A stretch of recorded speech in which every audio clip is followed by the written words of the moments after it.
संत रामपाल जी महाराज एक ऐसे महान संत जिन्होंने अपनी सतभक्ति, तत्व ज्ञान, करुणा और सेवा के बल पर समाज में नई मिसाल कायम की है। संत रामपाल जी महाराज की अगुवाई में उनके सभी सतलोक आश्रमों से समाज कल्याण के अद्भुत कार्यों ने समाज को सुनहरे भविष्य की एक नई उम्मीद दिखाई है। संत रामपाल जी महाराज से नाम दीक्षा लेने के बाद लाखों लोगों की लाइलाज बीमारियां जैसे कैंसर, एड्स आदि ठीक हुई।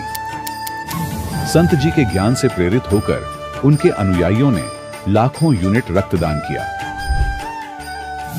संत जी ने लाखों बहन बेटियों का दहेज मुक्त विवाह करवाया।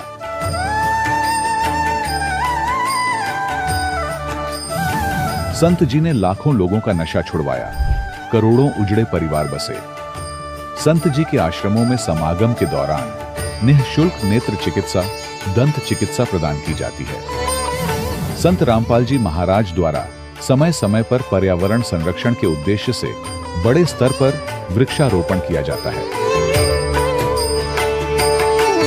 संत जी ने जरूरतमंदों को तत्काल राहत पहुंचाने के लिए एम्बुलेंस सेवा शुरू की। संत जी अपने अनुयायियों को देहदान के लिए प्रेरित करते हैं, जिससे मानवता की सेवा और चिकित्सा क्षेत्र में सुधार हो सके। संत रामपाल जी महाराज के सभी आश्रमों में हर रोज निःशुल्क भंडारा आयोजित किया जाता है, जहां हर वर्ग, हर जाति और हर धर्म के लोग एक साथ बैठकर भोजन करते हैं।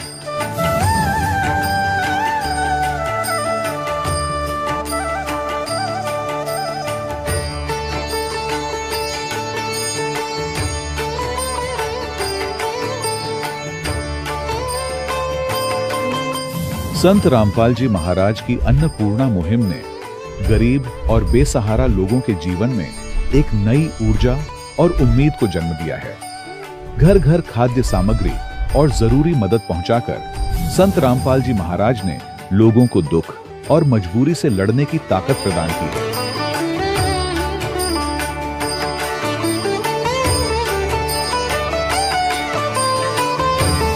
संत रामपाल जी महाराज द्वारा गरीब लोगों के लिए घर बनवाने का अद्भुत कार्य एक ऐसी मिसाल कायम कर रहा है जो सदियों सदियों संत जी की उदारता और दया भावना के तौर पर जाना जाएगा।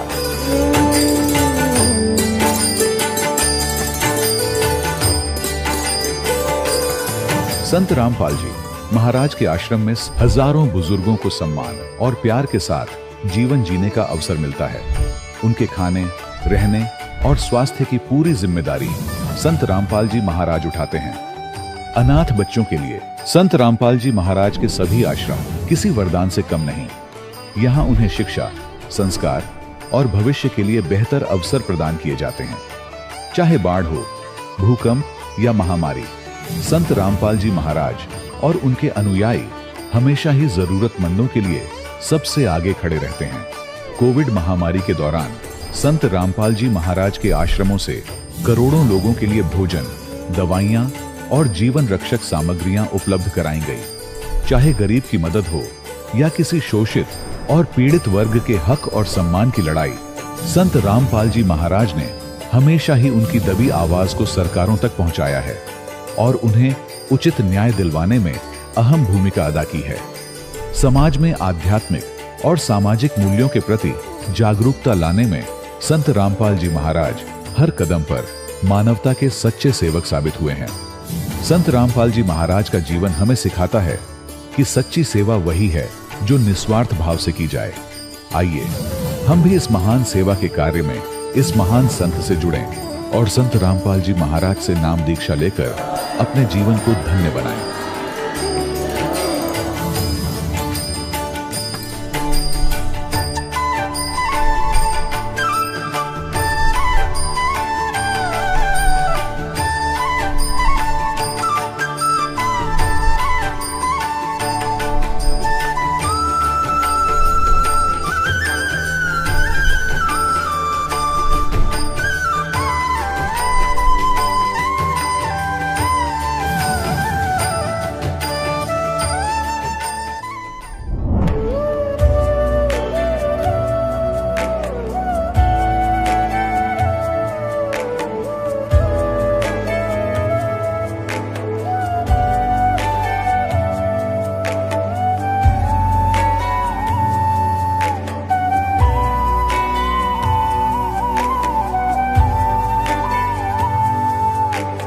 जब लग गुरु मिले न साचा, तब लग गुरु करो 10 पांचा। क्या गुरु बदल सकते हैं? क्या गुरु बदलने से पाप लगता है? आध्यात्म के इस मैदान में आखिर सही गुरु कौन है? गीता जी में वर्णित तत्वदर्शी संत कौन है? इन सभी प्रश्नों के उत्तर जानने के लिए अवश्य सुनिए जगत गुरु तत्वदर्शी संत रामपाल जी महाराज के मंगल प्रवचन। सत साहिब दर्शकों, सच्चे सदगुरु का मार्गदर्शन न मिलने पर मनुष्य बुराइयों और कष्टों में फंसा रहता है। आज हम आपको एक ऐसी ही प्रेरणादायक कहानी सुनाने जा रहे हैं। मिलिए भिलाई छत्तीसगढ़ के खेमेंद्र साहू जी से, जो पहले दामाखेड़ा कबीर पंथ से जुड़े हुए थे, लेकिन फिर भी नशे की लत और आर्थिक तंगी से परेशान थे। परंतु ऐसा क्या हुआ जो इन्होंने दामाखेड़ा पंथ की भक्ति साधना को त्याग कर संत रामपाल जी महाराज से नाम दीक्षा ग्रहण की। आइए सुनते हैं खेमेंद्र साहू जी की अद्भुत कहानी उनके अपने शब्दों में। नमस्कार सर। नमस्कार सत साहिब। सर क्या नाम है आपका? मेरा नाम खेमेंद्र कुमार साहू है। मैं भिलाई छत्तीसगढ़ से जिला दुर्ग का निवासी हूँ। सर संत रामपाल जी महाराज से नाम दीक्षा आपने कब ली? मैंने परम संत रामपाल जी महाराज का नामदान 12 फरवरी 2013 को लिए है। सर संत रामपाल जी महाराज से नाम दीक्षा लेने से पहले क्या आप कोई भक्ति साधना भी करते थे? जी, हमारा जो परिवार है वो मतलब कबीरपंथी परिवार कहलाता है। और मेरे जो पूरे परिवार के लोग हैं वो दामाखेड़ा से जुड़े हुए हैं, जो प्रकाश मुनि भी जहाँ पे विराजमान है गद्दी में। और मैं खुद मेरा मतलब कान फुकवाया था, मतलब गुरु बनाया था। तो मेरे जो गुरु थे वो दामाखेड़ा से ही लगा हुआ है एक किरवई गांव, जो लगभग 2 किलोमीटर दूर है। तो वहाँ जो आचार्य राम जीवन दास जी शास्त्री, तो उनके द्वारा मुझे नाम प्राप्त मिला था। सर जैसे कि आपने बताया आपने बहुत सारे गुरु बनाए, तो फिर आप संत रामपाल जी महाराज की शरण में कैसे आए? संत रामपाल जी महाराज का सत्संग चल रहा था, तो मैं जनरली गाड़ी बाहर पार्क करके चला जाता था। लेकिन उस दिन सत्संग मतलब परमात्मा को एक अपने लीला करनी थी कि ऐसा संयोग था कि मैं उसी टाइम में पहुंचा और उसी समय संत रामपाल जी महाराज का सत्संग स्टार्ट हो रहा था। और वहीं पे मैं पहुंचा हूं और मेरी दीदी ने बोला कि खेमेंद्र आ जा और देख, तो मतलब एक संत सत्संग बता रहे हैं और बोल रहे हैं कि परमात्मा जो है पूर्ण कबीर साहब हैं। और हम लोग कबीर पंथ में रहते अभी तक किसी भी गुरु के माध्यम से नहीं समझा कि कबीर साहब पूर्ण परमात्मा हैं। तो हमको बहुत अच्छा लगा सर, मतलब बहुत जान के अच्छा लगा कि जिसको पूरी जो कबीर पंथ जो भारत में कबीर पंथी जो है 20 करोड़ के आसपास हैं और सभी लोग जो है अलग अलग पंथ से हैं और सभी जो है सदगुरु बताते हैं, कोई संत बताते हैं, कोई फ़कीर बताते हैं, लेकिन एक ऐसे ही संत हैं जो कबीर को पूर्ण परमात्मा बता रहे हैं। तो हमें बहुत अच्छा लगा, बहुत आश्चर्य लगा और मुझे उस ज्ञान को सुनने की रुचि हुई। तो इस प्रकार हमें मतलब संत रामपाल जी के द्वारा कबीर मतलब पंथ के बारे में मतलब विस्तार से जानकारी मतलब प्राप्त हुई सर। मैंने और मेरी जो दीदी जी हैं उन्होंने ये पुस्तक मंगवाया। पढ़ने के बाद हमने परमात्मा सदगुरु रामपाल जी महाराज के शरण में आए हैं। सर संत रामपाल जी महाराज की शरण में आने के बाद क्या आपको भी कोई लाभ प्राप्त हुए? सर पहला लाभ तो ये है कि हमारी आर्थिक स्थिति ठीक नहीं थी और परमात्मा के शरण में आने से पहले मेरी नौकरी जा चुकी थी और मैं पेशे से एडवोकेट हूँ सर। तो मैं एडवोकेट का अपना काम करते करते सर मैं लीगल मैनेजर के पोस्ट में था और लीगल मैनेजर के पोस्ट में मैं इंडसइंड बैंक जो एक अच्छी प्राइवेट संस्था की बैंक है उसमें मैं लीगल मैनेजर के पोस्ट में था। और पूरा छत्तीसगढ़ जो रीजन है इसका मैं यहाँ पे हेड था सर मैं। और इसमें करते करते मेरा उठना बैठना जो है बहुत इसके उच्च अधिकारियों के साथ हो गया था, जिसमें मेरे लीगल काम से मुझे सरकारी कर्मचारी और अन्य व्यक्तियों से भी मुलाकात करनी पड़ती थी। तो इसमें क्या हुआ सर कि कुछ मतलब ऐसा घटना घटा मेरे साथ कि मेरे उच्च अधिकारियों के साथ मेरा कुछ बहस हुआ और मेरी नौकरी चली गई। 2011 में मेरी नौकरी चली गई और उसके बाद फिर मैं घर में ही बैठा रहा। और क्योंकि मैं पेशे से वकील हूँ तो दुर्ग अपना जो मेरा नियरेस्ट कोर्ट है वहाँ मैं अपना प्राइवेट प्रैक्टिस के लिए चला गया सर। ऐसा करते करते सर मैं एक और प्राइवेट कंपनी में अपना नौकरी के लिए ट्राई करता रहा और कई कंपनियों में अपना रिज्यूम दिया, लेकिन मेरा हुआ नहीं। लेकिन जैसे ही मैं परमात्मा संत रामपाल जी महाराज के शरण में 2013 में आया हूँ नेक्स्ट मंथ मुझे जिस कंपनी में मैं जा के मैं रिक्वेस्ट करता था अधिकारियों से कि सर मेरे को मेरा इतने साल का अनुभव है, 6 साल का अनुभव है सर, मेरे को मतलब एक चांस दीजिए, मैं आपको कंपनी में आपका अच्छा वर्क करूँगा ऐसा करके। लेकिन उनके द्वारा मुझे सिर्फ आश्वासन ही दिया जाता था कि ठीक है अभी तो है नहीं, हम अब करेंगे। और बाकी पोस्ट खाली था सर, मेरे को पूर्ण जानकारी थी कि वहाँ पोस्ट खाली है, फिर भी मेरे को वहाँ से एक आश्वस्त करके कि आपको ऐसा हो जाएगा करके। अब उसके बाद मुझे जैसे ही मैं यहाँ से गया हूँ नाम दीक्षा लेके, नेक्स्ट मंथ मुझे वही अधिकारी ने मेरे को कॉल किया, बोले कि साहू जी आप इंटरेस्टेड हैं क्या, हमारे यहाँ वैकेंसी है, आप अगर इंटरेस्टेड है तो कल के आके अपना फॉर्मेलिटी पूरी जो है पूरा कर लीजिए। तो मेरे को मतलब सबसे बड़ा लाभ मेरे को यही देखा कि अरे मतलब परमात्मा के शरण में जाते ही मतलब मेरे को देखो इतना बड़ा लाभ हो गया। ये तो सर आर्थिक लाभ हुआ, शराब पीना चालू कर दिया था, सिगरेट पीना चालू कर दिया था, तंबाकू खाना चालू कर दिया था, और मतलब अब ये समझ लीजिए कि राक्षसों की गिनती में चालू हो गई थी। तो जैसे ही मैंने संत रामपाल जी महाराज के नाम प्राप्त करने के लिए आश्रम के लिए निकला, सेवाएं जो बसें चल रही थी वो बस खड़ी थी, और मैं सोचिए मतलब उस समय भी मेरे जेब में तब भारत छाप तंबाकू जो छत्तीसगढ़ में चलता है, भारत छाप तंबाकू और चूना मेरे जेब में था। लास्ट में जिंद स्टेशन में उतरा हूँ, तंबाकू रगड़ा हूँ, मुँह में डाला हूँ, और उसके बाद बस में बैठा हूँ। मैं बस में बैठने के बाद जैसे ही हमने आश्रम देखा तो पता नहीं मेरे अंदर क्या प्रेरणा हुई, मतलब क्या हुआ, या परमात्मा को ऐसा क्या मेरे मतलब मति फेरनी थी मेरी। मैं ना कोई सोचा ना साचा, मैं तो मेरे जेब से मैं निकाला हूँ चोर पैकेट से डाल के मैं निकाला हूँ और तंबाकू और जो फेंका हूँ। उस दिन के बाद से भगत जी 2013 12 फरवरी के बाद से ना मैंने सिगरेट पिया, ना मैंने दारू पिया, ना मैं बियर पिया, ना मैं तंबाकू खाया। मतलब ये एक बहुत बड़ा चमत्कार। टॉयलेट जा रहा हूँ तो मेरे को तंबाकू चाहिए, कहीं जा रहा हूँ तो सिगरेट चाहिए, तो इस टाइप का मतलब हरकत हो गया था सर। अब मैं एकदम परेशान हो गया था। तो इससे मेरे को परमात्मा ने मेरे को मुक्ति दिलाई, मेरा दूसरा लाभ। उसके बाद मुझे आध्यात्मिक लाभ हुआ, और उसके बाद मुझे नौकरी मिली। और इसी बीच में क्या हुआ था सर कि मैं पुस्तक मंगाए थे, तो मेरे यहाँ पिताजी जो हैं उनको दांत में पस भर गया था सर। वो भी नाम दीक्षित हैं, संत रामपाल जी महाराज के शरण में आ गए हैं। तो उनके दांत में पूरा वो क्या है, अपना पहले पान खाते थे तो उनके कारण उनका दांत जो है वो पूरा पस भर गया था। तो उसके कारण क्या था, वो पस जो है उनको दांत निकालते गए दांत पूरा आज के डेट में पूरा उनका दांत निकल गया है। और वो पस जो है धीरे धीरे करके पूरा ये जो श्वास की नली है सर हमारी, उसको पूरा जाम कर दिया था। मतलब सर वो डॉक्टर ने उनको ये बोल दिया था, वो आईसीयू पहुंच गए। आईसीयू पहुंचने के बाद डॉक्टर ने उनको ये बोल दिया कि अभी इनको बचाना मुश्किल है। मैं उसी दिन शाम को अंबिकापुर हमारी इंडस्ट्रियल बैंक में था, मैं उससे मीटिंग थी हमारी।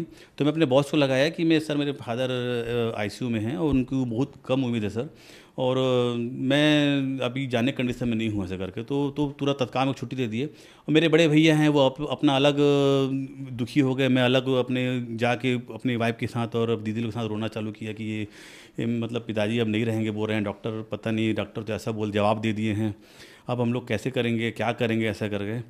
तो पता नहीं भगत जी सर, मैं इतना मतलब क्या हुआ कि हम लोग फिर प्रेरणा हुआ क्या हुआ, मेरे यहाँ ज्ञान गंगा पुस्तक रखी हुई थी।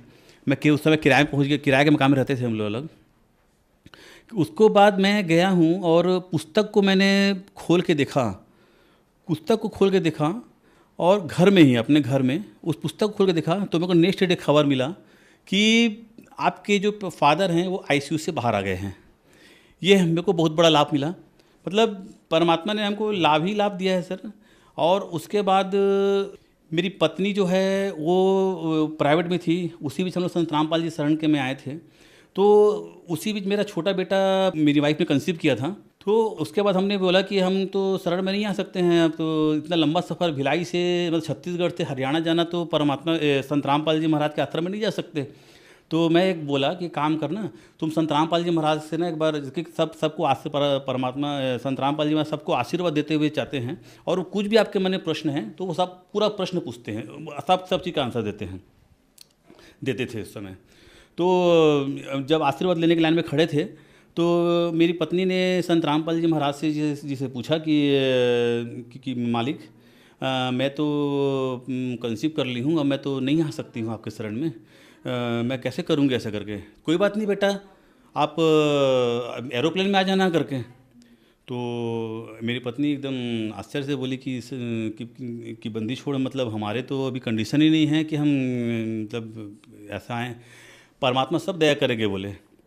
उनका वो आशीर्वाद हमको आज याद आता है जब मेरी जो पत्नी है वो सेंट्रल गवर्नमेंट एम्प्लॉई एम्स में कार्यरत है, और उन्होंने मतलब 2015 में सर पीएससी फाइट किया था सर छत्तीसगढ़ से। संत रामपाल जी महाराज के आशीर्वाद से ही उन्होंने पीएससी फाइट किया और एक गवर्नमेंट जॉब में एक असिस्टेंट प्रोफेसर के पद पे अपना रायगढ़ में ये किया। और उसके बाद रायगढ़ से सर हमने वहाँ से ट्रांसफ़र के लिए बहुत ट्राई किया सर। संत रामपाल जी महाराज से मैं क्षमा याचना किया, मैंने हे परमात्मा हे बंदी छोड़, मतलब दास इस कुत्ते से क्या गलती हो गया है वो आप समझ रहे हो। और उसके बाद मैंने अपना नाम शुद्धिकरण कराया, और नाम शुद्धिकरण कराने के बाद हमने सब कुछ अपने गुरु जी के ऊपर छोड़ दिया कि अगर आपको हमको अलग रखना है तो आप अलग रखिए, अगर एक करना है तो एक कर दीजिए। फिर मालिक ने ऐसा खेल किया, हुआ एम्स रायपुर का पोस्ट निकला, मेरी पत्नी ने भरा और ऑल इंडिया लेवल पे उसने टॉप किया। इतना टेंशन इतना परेशानी के बीच में पूरा तैयारी की उसने ऑल इंडिया लेवल पे प्रवीण सिंची पे टॉप किया। ये एक चमत्कार परमात्मा का। सर संत रामपाल जी महाराज से नाम दीक्षा कैसे प्राप्त की जा सकती है? परमात्मा का जो ज्ञान आता है वो आजकल कई टीवी चैनलों पे आते हैं, कई सभी चैनलों में नीचे पीली पट्टी दी होती हैं जिसमें जो जितने भी नामदान केंद्र के बारे में जानकारी के लिए उस नंबर में या संपर्क करेंगे तो उस नंबर से आपको जानकारी मिल जाएगी आप किस जिला से हैं, किस स्टेट से हैं, किस जगह से हैं। आपके आसपास जो भी नज़दीकी नामदान केंद्र रहेंगे वहाँ पे आपको संत रामपाल जी महाराज के द्वारा नाम दीक्षा प्राप्त किया जा सकता है। धन्यवाद सत साहिब। दर्शकों, अभी आपने सुने संत रामपाल जी महाराज से दीक्षा प्राप्त करके सुखी हुए भक्त के अनुभव। अब देखिए जगत गुरु तत्वदर्शी संत रामपाल जी महाराज के मंगल प्रवचन। कि इस तत्व ज्ञान के बताने वाला आपको अरबों में नहीं मिलेगा। अब क्या बताते हैं? भजन करो उस रब का जो दाता है कुल सबका। भजन करो उस रब का जो दाता है कुल सबका, यानी सबका दाता, जो तीनों लोकों में प्रवेश करके सबका धारण पोषण करता है। तो उस परमात्मा की भक्ति करो, भजन करो उस रब का जो दाता है कुल सबका। अब क्या बताते हैं? जिस परमेश्वर ने सारी सृष्टि की रचना की है उस परमात्मा की भक्ति करो। मन माणिक लहर समंदरे मोर जीवा नगसी पन सायर, वो निर्मल आनंद कंदरे। मन माणिक लहर समंदरे मोर जीवा नगसी पन सायर, वो निर्मल आनंद कंदरे। अब क्या बताते हैं कि सत्य ज्ञान रूपी तत्व ज्ञान रूपी समुद्र के अंदर वो सत्य भक्ति रूपी हीरे और मोती आपको खूब प्राप्त होंगे। उसके लिए क्या बताया है? कोई संत जब तुझे मिल जाएगा, जैसे समुद्र से हीरे मोती निकालने के लिए मुरजीवा होते थे, गोताखोरों को कहते हैं मुरजीवा। वो गोता लगाते थे जब कोई एक आध कोई मोती वगैरह उनको नीचे हाथ लगती थी। तो यहाँ कहते तुमने ऐसा प्रयत्न करने की भी जरूरत नहीं पड़ेगी, आवश्यकता नहीं पड़ेगी। जब तत्वदर्शी संत तुझे मिल जाएगा, हीरे मोतियों की बोरी साथ रखता है और कितने ले लेना। मन माणिक लहर समंदरे मोर जीवा नगसी पन सायर, निर्मल आनंद कंदरे। सायर माने समुद्र। भाई मोती मुक्ता दर्शत नाही, ये जग है सब अंदरे। दिखत के तो नैन चश्म इनके फेरा मोतिया बंदरे। दिखत के तो नैन चश्म इनके फेरा मोतिया बंदरे। के दिखे थे विद्वान, संस्कृत भाषा खूब बोलते थे, चारों वेदों को चतुर्वेदी कहलाते थे, घोट लेते थे और कहते ये दिखत के तो नैन चश्म इनका फेरा मोतिया बंदरे।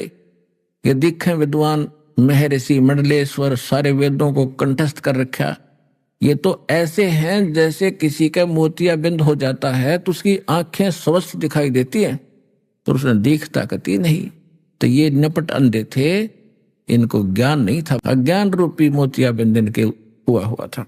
मोती मुक्ता दर्शत नाही, ये जग है सब अंदरे, दिखत के तो नैन चश्म इनका, फेरा मोतिया बंदरे। नर नारायण देही पाके, कटा नजम का फंदरे, रतन अमोली दर्शत नाही, धक है धिक्कार है जाकी जंदरे।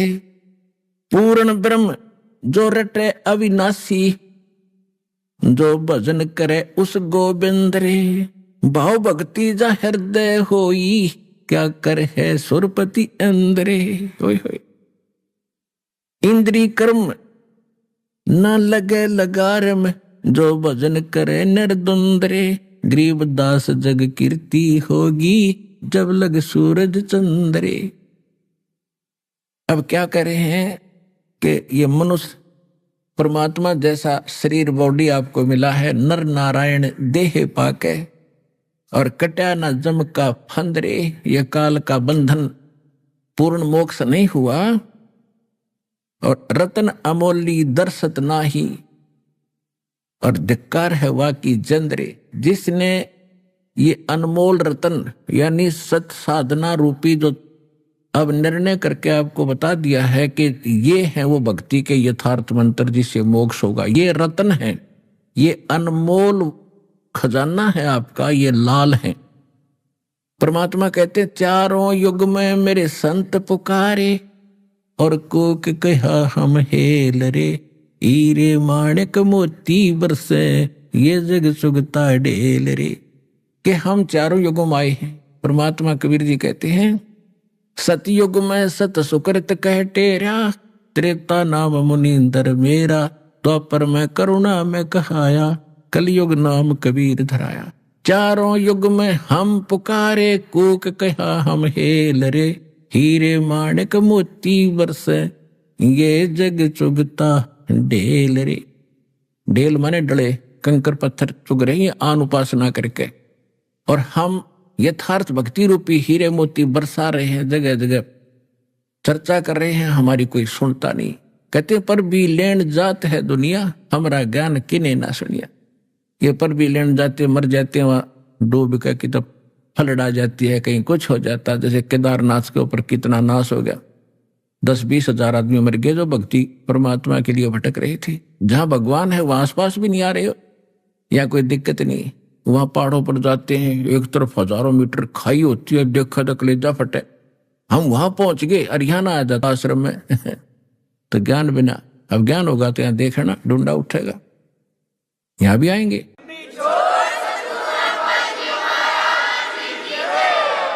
तो हम ज्ञान कराना चाहते हैं कि ज्ञान होगा तो अपने आप जानकारी होगी, और वो आप पर छूट जाएंगे वो डले डोने। फिर क्या बताते हैं, पूर्ण ब्रह्म जो रटे अविनाशी, जो भजन करे उस गोविंद रे। गोविंद, गोविंद हमने कृष्ण नर का बांध रखा था। गोविंद माने परमात्मा जो सबका दाता है।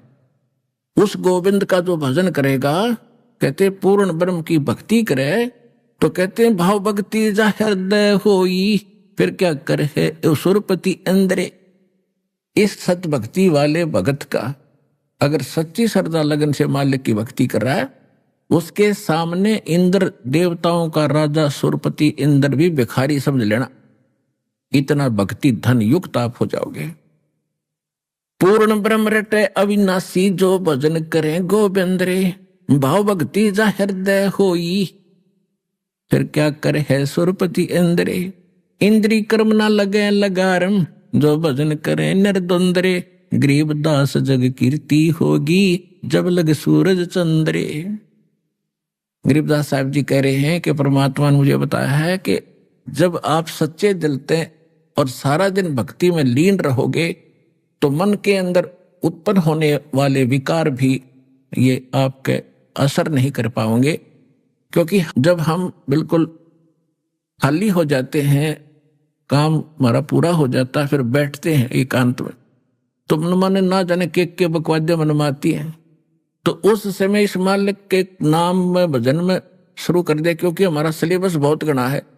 सुबह उठते नित्यनेम है, फिर 108 बार जाप करना ही करना प्रथम मंत्र का, फिर सतनाम याद आ गया, सतनाम भी करना है, फिर अपना घरेलू काम में वो भी कर रहे हैं। उसके बाद फुर्सत होते ही रामायणी का समय हो गया दोपहर का, वो करना है, भाई आरती का समय हो गया, वो करना है। उसके बाद फिर मान अपना घरेलू धंधा कर रहे, उसके बाद फिर सिमरण श्वास का शुरू कर दे, सतनाम तो जाप करना है।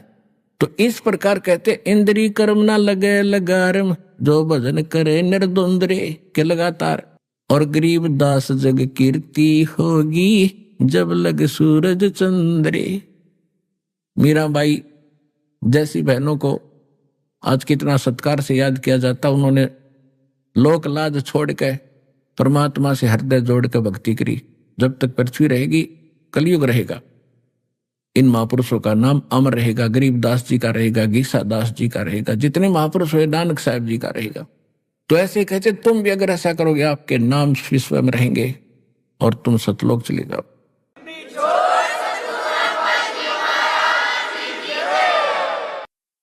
परम पिता परमात्मा पूर्ण ब्रह्म सर्व सृष्टि रचनहार कबीर देव कबीर साहब जी की असीम रजा से आप सभी पुण्यात्माएं सत्संग सुन रहे हैं।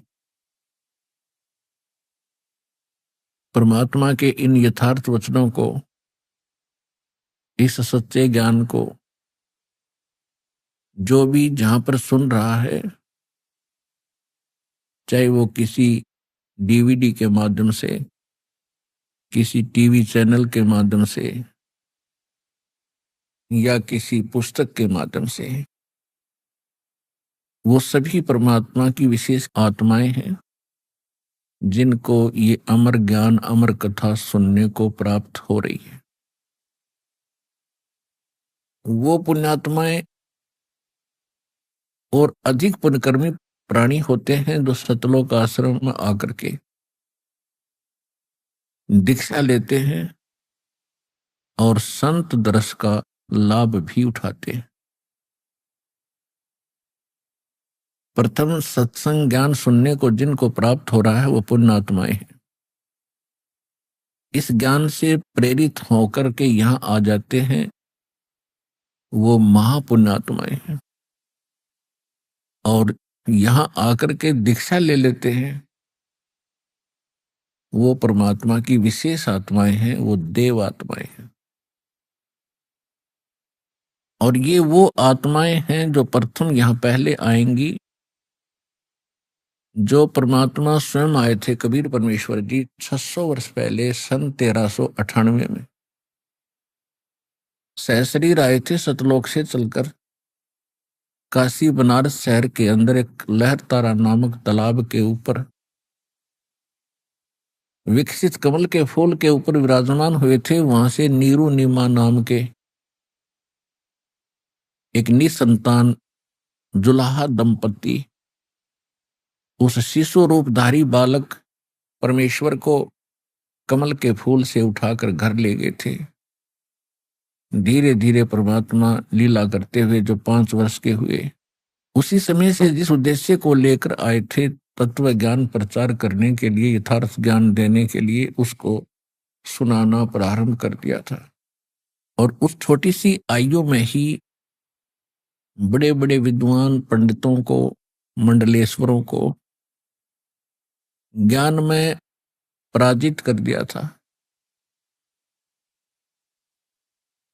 लेकिन इंसान जब मानव शरीर प्राप्त कर लेता है, ये प्राणी जब इसको इंसान की योनि प्राप्त होती है, शरीर प्राप्त होता है, तब ये इंसानियत भूल जाता है। अहंकार के अंदर इतना करड़ा हो जाता है। उसके लिए परमात्मा ने बताया है कि राज तजना सहज है, सहज त्रिया का ने, और मान बढ़ाई ईर्षा दुर्लभ तजना ये। तो उस समय उन ऋषि मंडलेश्वरों के सामने ये मान बढ़ाई ईर्षा अड़ी रही, जिस कारण से सत्य को सदग्रंथों में आंखों देख करके भी उन मूर्खों ने स्वीकार नहीं किया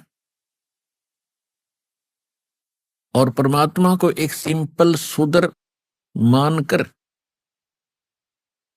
एक धानक दुल्हा मानकर उस लाल को ठुकरा दिया। और जिसकी हानि, जिसका घाटा हम आज तक पूरा नहीं कर पा रहे, वो हमारे उन अज्ञानी धर्मगुरुओं का ही कारण था कि वो न तो परमात्मा को महत्व दे सके, मान बढ़ाई अहंकार के कारण।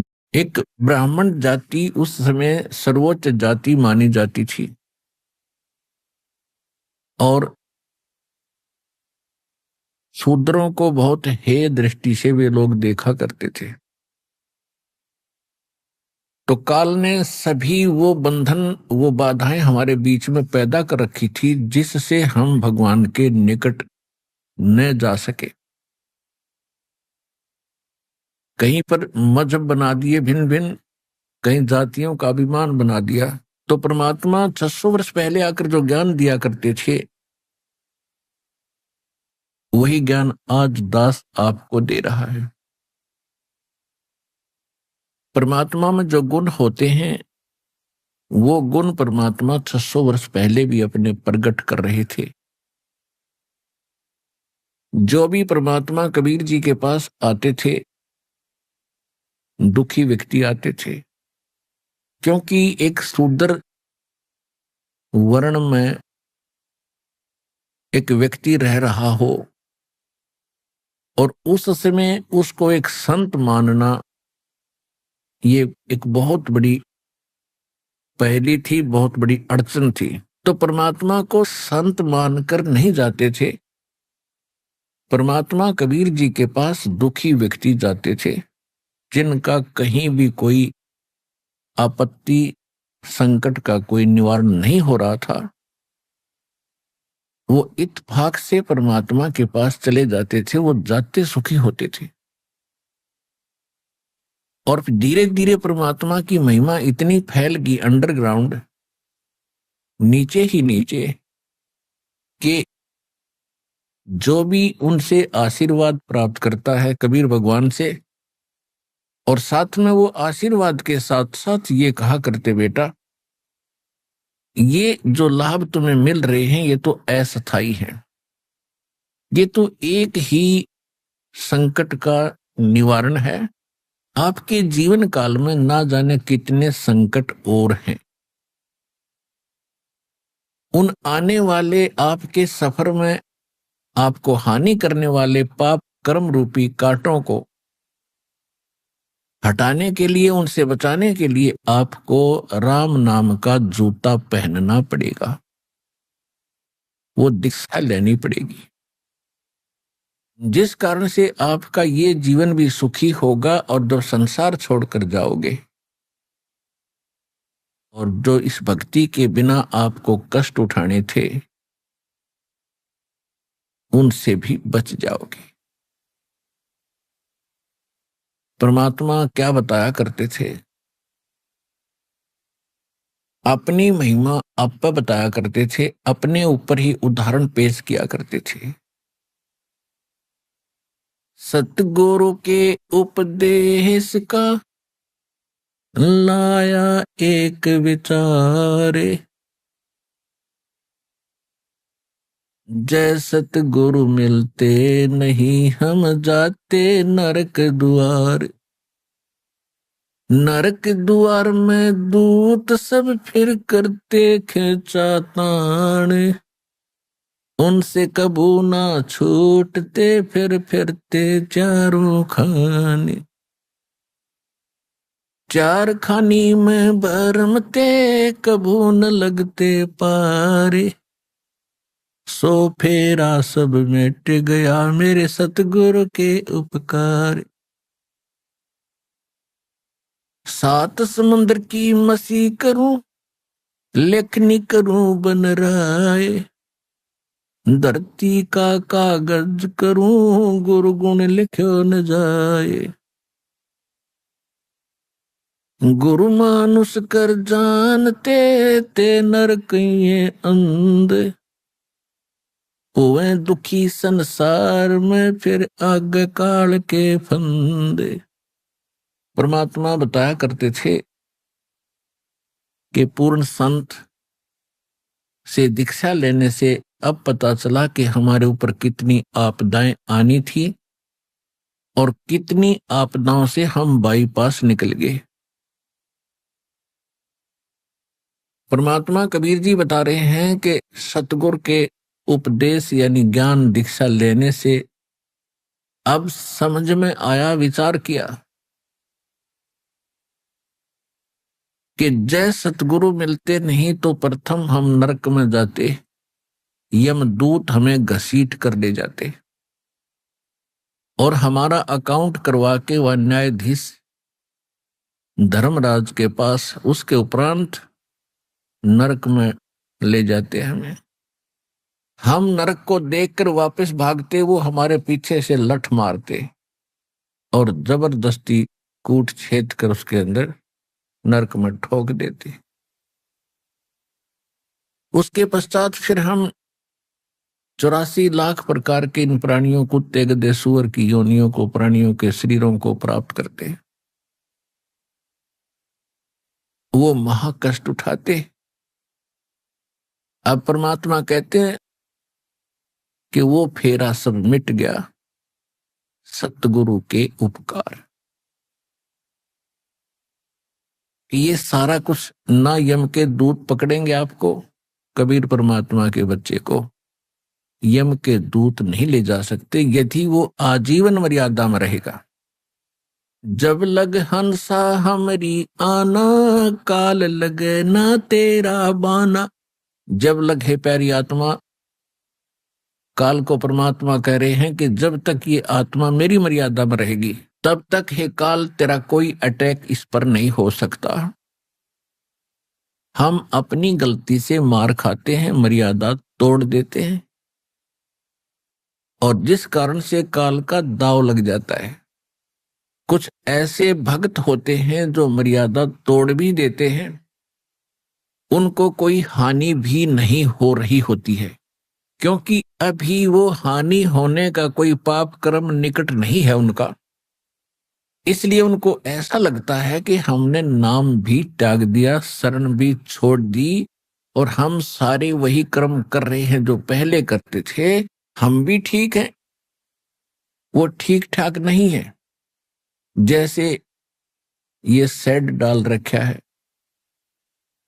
जून का महीना है, रात्रि के समय कोई इससे बाहर जाकर बैठ जाता अंधा और वो कहता मैं तो शेड छोड़कर आ गया, मुझे क्या आपत्ति आ रही है, सूर्य उदय होने दे, तेरी टाट में लगेगी वह गर्मी, जब पता लगेगा तुझे शेड छोड़ आने से क्या हानि हुई।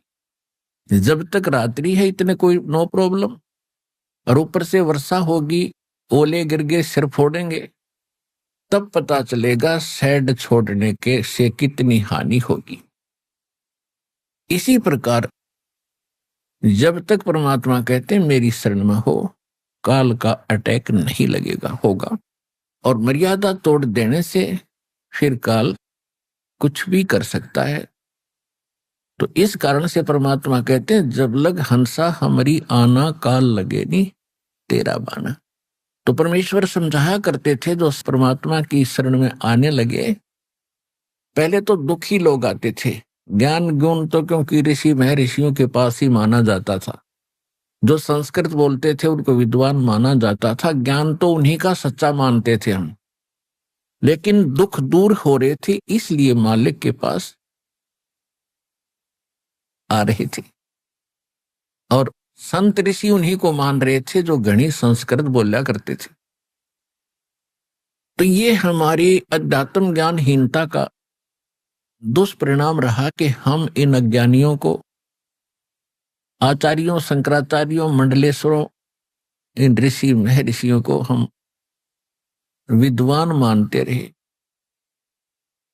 अध्यात्म ज्ञान युक्त सच्चे मानते रहे, और परमात्मा को हम एक सिंपल साधारण धारणक मानकर उनसे लाभ अवश्य लेते रहे, क्योंकि ये जानकर कि इसके पास कोई सिद्धि शक्ति है जिसे सुखी कर रहा है।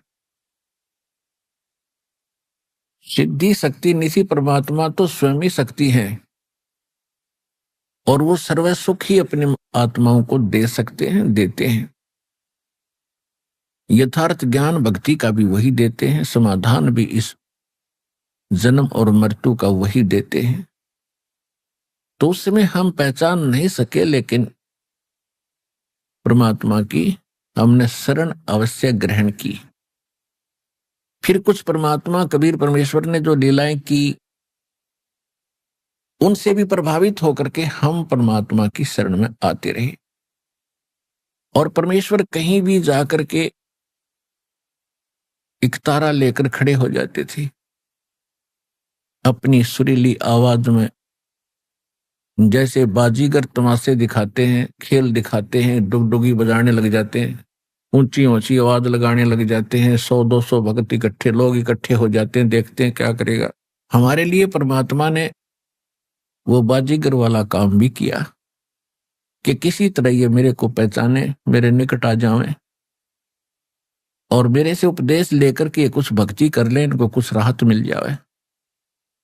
तो 3 युगों में परमात्मा ने यह प्रयत्न जारी रखा, हमारे निकट आए, हमारे को ज्ञान भक्ति दी, और भी कई कारण बना करके, जैसे कहीं कोई साधु संत का रूप बना करके कुछ दिन, कुछ वर्ष किसी क्षेत्र में रहते थे और वहां के लोगों को सुख देते थे, दीक्षा भी बताते थे, मंत्र ये जाप क्या करो भाई। अब वहां 100-200 हजार व्यक्तियों को दीक्षा देकर 10-20 वर्ष रह करके वहां से चले जाते थे अचानक। अब उनको चार्ज करके कि इस भक्ति से वो चार्ज हो जाते हैं, सतनाम जो 500 नाम आपको मिलते हैं प्रथम, इनकी बहुत महिमा है, बहुत शक्ति है, बहुत सा लाभ आपको होता है। इससे आपको संसारिक लाभ भी होते हैं और आत्मा में एक विशेष शक्ति प्राप्त होती है, जिस कारण से वो परमात्मा की चाह समाप्त नहीं होती। उसका पुनर्जन्म भी मनुष्य का ही होता है इस प्रथम 5 नाम से जो जाप कर लेगा, सच्चे पूरे गुरु से लेकर जाप करता रहा और अचानक मृत्यु भी हो जाती है, सतनाम ना मिलता है, तो इससे मनुष्य जीवन तो गारंटीड है, तुरंत मिल जाता है। तो इसलिए परमात्मा चार्ज कर जाते थे, भक्ति से युक्त कर जाते थे, फिर अगले क्षेत्र में चले जाते थे। और जिस कारण से उन पुण्य आत्माओं को फिर उस जीवन में भी राहत मिलती थी, नेक्स्ट जीवन भी मनुष्य का मिल जाता था। कई मनुष्य जीवन लगातार मिल जाते हैं। फिर परमात्मा मेहर करते हैं, वो जहां भी जन्मे होते हैं वो आत्माएं उनको फिर से वहां जाकर के फिर चार्ज कर जाते थे।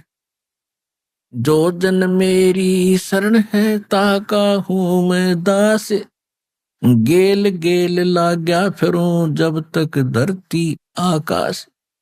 कि एक बार जो मेरी शरण में आ गया, मेरी दीक्षा ले ली, उसको फिर मैं पार करके छोड़ूंगा, उसके पीछे पीछे फिरता रहूंगा। अब आपको घेर घोट के परमात्मा अब लाए हैं, यहां तक लाना था आपको। ये जब कलयुग 5500 वर्ष बीत जाएगा, उस समय परमात्मा ने सभी को पार करना था।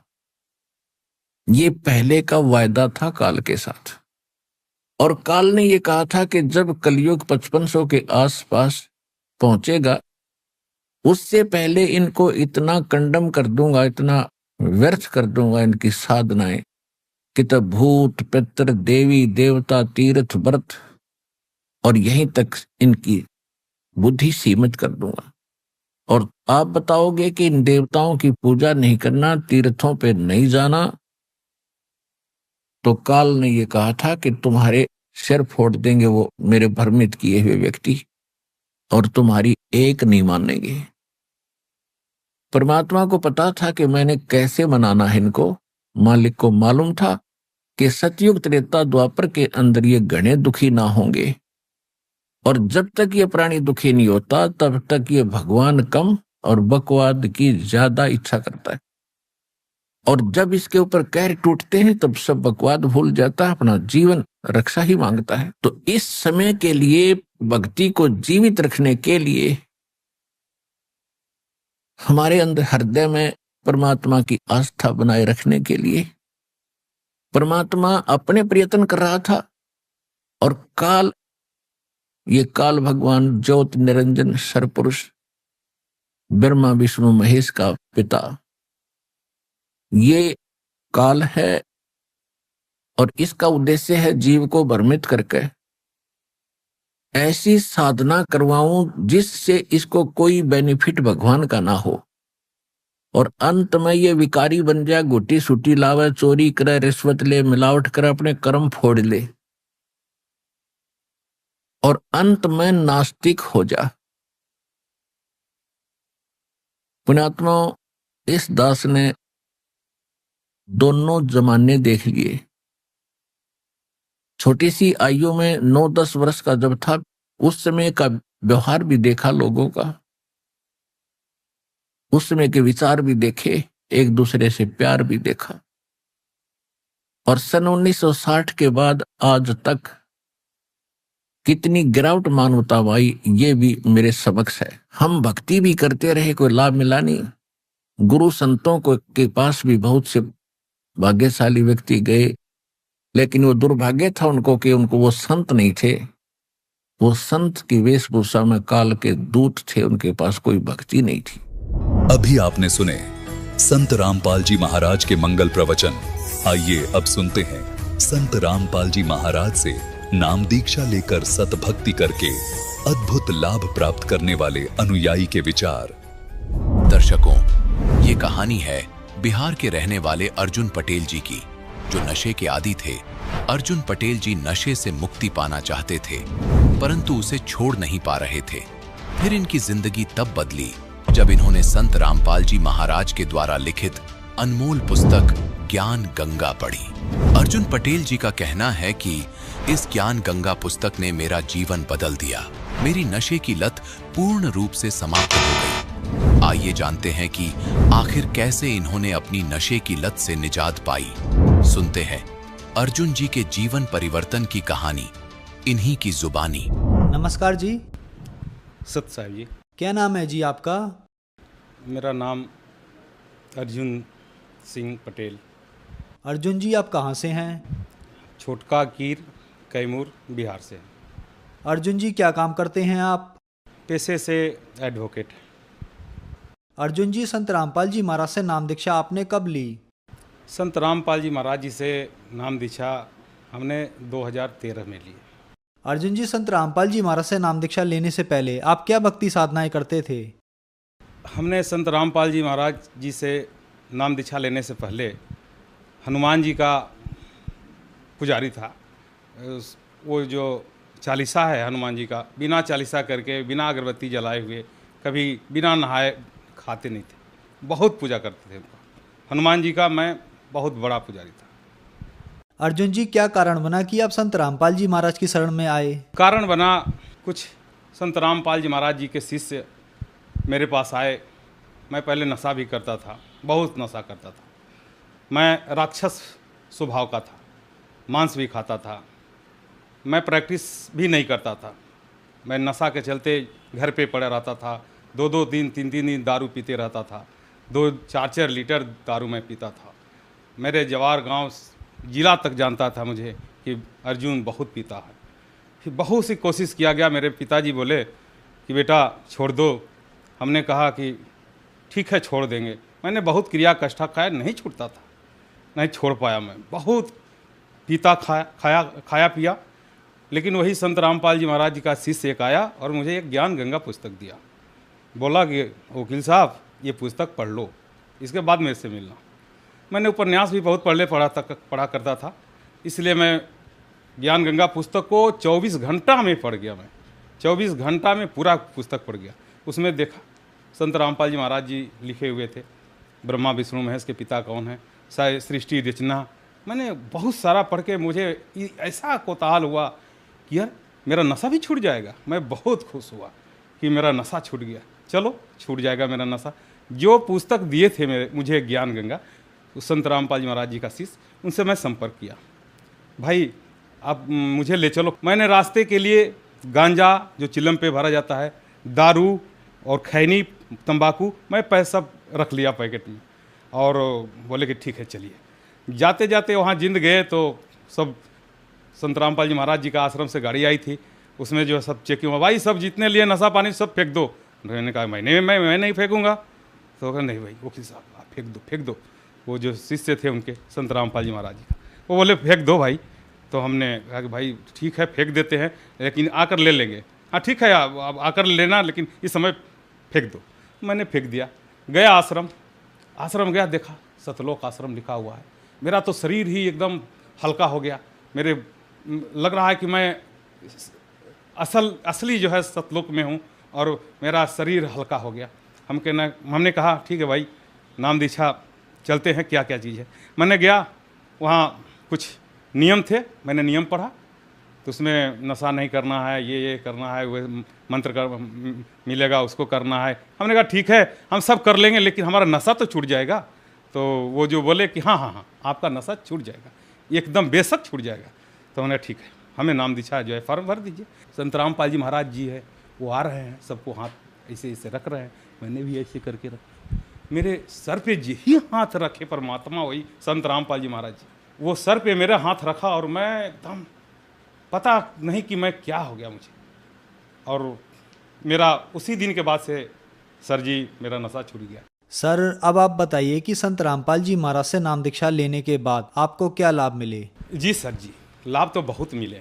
मैं जो नशा करता था वो दारू शराब का 2-2 3-3 बोतल जो है 24 घंटा में पानी की तरह पीता था शराब, वो तो मैं शराब छूट गया। गांजा पीता था, सिगरेट पीता था, सिगरेट पीने के बाद तो लैट्रिन जाता था, सिगरेट नहीं पीते तो लैट्रिन नहीं होता था, वो सब छूट गया। ये फ़ायदा हुआ। और एक फ़ायदा हुआ कि मैं जब कोर्ट ज्वाइन किया, प्रैक्टिस शुरू किया, तो उसमें जो है मैं 100 रुपया ही 500 रुपया ही कमाता था, तो मेरे पैकेट में ही रहता था पैसा, क्योंकि मेरा नशा ख़त्म हो गया था, इसलिए मेरा पैसा उठता नहीं था। वो भी आर्थिक लाभ भी हुआ।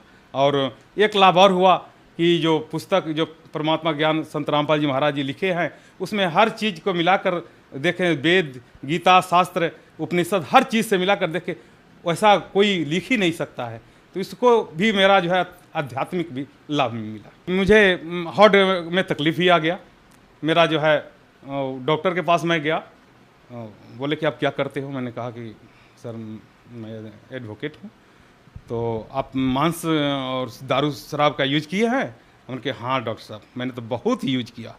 तो कहे कि आपका जो है 80% जो है आपका ब्लॉकेज हो गया है और इसके लिए आपको ऑपरेशन करना पड़ेगा, और इस ऑपरेशन में आपको कम से कम 4 से 5 लाख रुपया खर्च होंगे। हमने डॉक्टर से कहा कि सर मैं 4-5 नहीं 10 लाख रुपया दे सकता हूँ मैं ऑपरेशन, लेकिन ऑपरेशन से डरता हूँ, कहीं ऑपरेशन अगर सिद्ध नहीं हुआ तो मैं डेथ कर जाऊँगा, मैं जीना चाह रहा हूँ। और तो डॉक्टर साहब कहे कि ठीक है, ऐसे हम लोग कोशिश करते हैं ऑपरेशन के, ठीक है। दवा दिए, इतना सारा एलोपैथ का दवा दिए, एक दिन में 10-10 टैबलेट कैप्सूल खाने के लिए हमें दिए। मैं खाने लगा, लेकिन खाते खाते मैं और जो है स्थिति मेरी ख़राब हो गई। मेरा एक सीनियर एडवोकेट हैं SK सिंह, वो बोले कि अर्जुन जी आप इतना दवा मत खाइए। मैंने हाँ सर सीनियर, हमको तो लग रहा है कि हम मर जाएंगे दवा खाते खाते। तब हम कहे कि नहीं अब नहीं खाएंगे, उसको सब दवा को मैंने फेंक दिया। मेरे पास रिपोर्ट है, मैं दिखा दूंगा। सब दवा को मैंने फेंक दिया और कहा संत रामपाल जी महाराज जी मेरे गुरु हैं, परमात्मा हैं, मैं उनका शिष्य हूँ, उनके शरण में हूँ। अगर वो हमें चाहें जिंदा करें या चाहे मार डालें, लेकिन मैं उनके शरण में हूँ, मैं ऑपरेशन नहीं कराऊंगा। और उसी दिन से मैं दवा को छोड़ दिया और परमात्मा संत रामपाल जी महाराज मेरे गुरु जी उसी दिन से हमें ठीक कर दिए और मैं ठीक हूँ। और आज मैं नशा भी नहीं करता हूँ और कोर्ट में मेरा जो है कार्य जो है बढ़िया चल रहा है और मैं अच्छा से खा पी रहा हूँ। दिन में 8-10 रोटी खा जाता हूँ। और ये मेरा रिपोर्ट है, हाँ ये रिपोर्ट है। ये हार्ट ब्लॉकेज का जो है मैंने ACG कराया था, उसमें जो है 80% की ब्लॉकेज बताया है, ये दिखाया इसमें। लेकिन संत रामपाल जी महाराज की दया से, उनकी रजा से मैं ठीक हूँ, मेरे ब्लॉकेज ख़त्म है इस समय बिना ऑपरेशन का। ये जो है ये इसमें जो है आप देख सकते हो, ये इसमें भी ब्लॉकेज है। कोई भी अगर डॉक्टर के पास दिखा दीजिए तो उसको कहेगा करीब बाप रे बाप ये कैसे जिंदा है, लेकिन मैं जिंदा हूँ संत रामपाल जी महाराज के रजा से, उनकी दया से। वही एक संत हैं और वे मेरे गुरु और मेरे परमात्मा हैं जो मुझे ठीक किए हैं। मैं कोई दवा नहीं करता हूँ, मैं सब दवा छोड़ दिया। और लाभ हुआ है मैं पेशे से एडवोकेट तो हूँ, मैं फार्मर भी हूँ, किसान।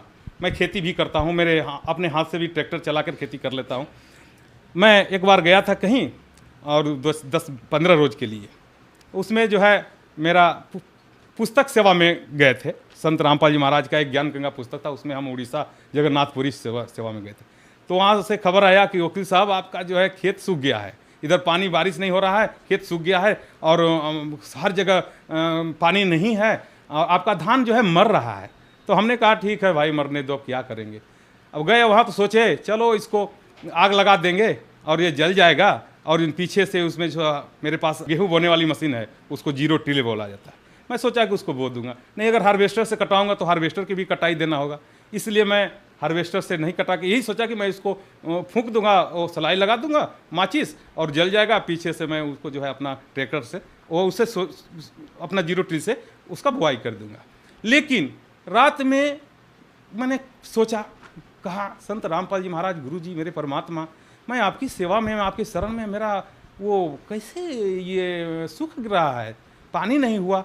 इतना कहना और मालिक हे परमात्मा संत रामपाल जी महाराज जी, एक दिन मतलब हम सोचे थे रात में, और दूसरा जो रात बीता और दिन हुआ, उस दिन में जो है बारिश, थोड़ा सा बादल ऊपर मतलब आकाश में आया और हल्का सा बारिश हुआ, एकदम हल्का सा, जैसे आदमी लोग कहता है कि धूर मरने वाला, वैसा जो कि दरार फटा था, इतना दरार उस खेत में। लेकिन थोड़ा सा पानी हुआ और देखिए संत रामपाल जी महाराज की दया से वो उसमें जो है वो सूखा हुआ बाली जो है हरा हो गया, और हरा होके और उसमें जो है बल्ली जो है पीला होने लगा, यानी कि पकने लगा। उसको हार्वेस्टर से मैं कटवाया। तो सर जी, मैं ऐसे एडवोकेट हूँ, एडवोकेट पीरियड में तो कुछ गलत कह सकता हूँ, लेकिन संत रामपाल जी के महाराज के शिष्य हूँ, मैं गलत नहीं बोल रहा हूँ। उसमें जो है मैं हार्वेस्टर से कटवाया और उसको चावल निकाला, गोविंद भोग छोटा महीन चावल था, 1,08,000 का चावल हो गया। और तभी मैं संत रामपाल जी महाराज पर पूरा विश्वास हो गया कि यही परमात्मा है, यही भगवान है। और सारा लाभ तो बहुत सारा लाभ है, छोटा मोटा लाभ मैं अगर कहूँ तो रात दिन 24 घंटे हो जाएंगे लाभ गिनाते गिनाते। छोटी मोटी लाभ तो मैं क्या कहूँ, इसे ये 2-3 लाभ बहुत बड़ी लाभ है। मैं आज परमात्मा संत रामपाल जी महाराज की दया से ठीक हूँ। अर्जुन जी, संत रामपाल जी महाराज से नाम दीक्षा लेने के बाद आप एक बेहतर और सुखमय जीवन जी रहे हैं, तो जो दर्शक आज आपको टीवी पर देख रहे हैं उनके लिए आप क्या कहना चाहेंगे? जो दर्शक आज हमें टीवी पर देख रहे हैं तो उनसे मैं रिक्वेस्ट करूंगा, प्रार्थना करूंगा हाथ जोड़ के, कि अगर जिन्हें पहले बात 2 चीज़ बताऊंगा। 2 चीज़ नाम लेते लेते 2 चीज़ खत्म होता है। क्या? मैं अनुभव करके दिखाऊं। एक प्रेत का बाधा, जैसे अगर भूत प्रेत का बाधा है, नाम लेते ही खत्म होता है। और एक नशा, नशा के लिए तो मैं क्या कहना। आप मेरे घर पे जाओ, मेरा फ़ोन नंबर ले लो और पता कर लो कि मैं क्या था, पता चल जाएगा। लोग बता देगा कि अरे वो तो वकील था केवल नाम का, वो तो सब नशा करता था। नशा छोड़ने के बाद मैं वकालत पेशा शुरू किया हूँ सर। लेकिन सब मेरे भाई बंधु माता बहनें जो भी ये सत्संग को टीवी पे, ये मेरे इंटरव्यू को अगर देख रही हैं, तो उनसे यही प्रार्थना है कि सबको छोड़कर मात्र संत रामपाल जी महाराज जी आए हुए हैं इस पृथ्वी पर, उनसे नाम दीक्षा लीजिए और कल्याण करवाइए। सर, संत रामपाल जी महाराज से नाम दीक्षा कैसे ले सकते हैं? विभिन्न चैनलों पे संत रामपाल जी महाराज जी का जो है सत्संग आता है, और वो जो है सत्संग पे नीचे जो है पीली पट्टी चल रही है, ये जो पीछे पट्टी चल रही है, ये पट्टी जो चल रही है उसी पर नंबर दिए जा रहे हैं।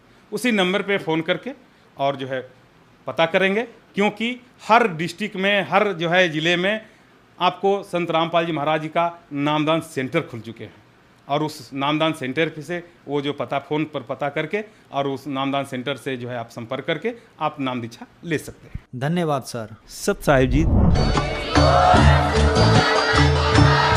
वचन। अधिक जानकारी के लिए विजिट कीजिए हमारी वेबसाइट www.jagatgururampalji.org। संत रामपाल जी महाराज जी के शुभ आशीर्वाद से पूरे विश्व भर में 500 से भी ज्यादा नाम दीक्षा केंद्र हैं, जिन पर संत रामपाल जी महाराज जी द्वारा ऑनलाइन निशुल्क नाम दीक्षा दी जा रही है। अपने नजदीकी नाम दीक्षा केंद्र का पता करने के लिए संपर्क करें 8222880541।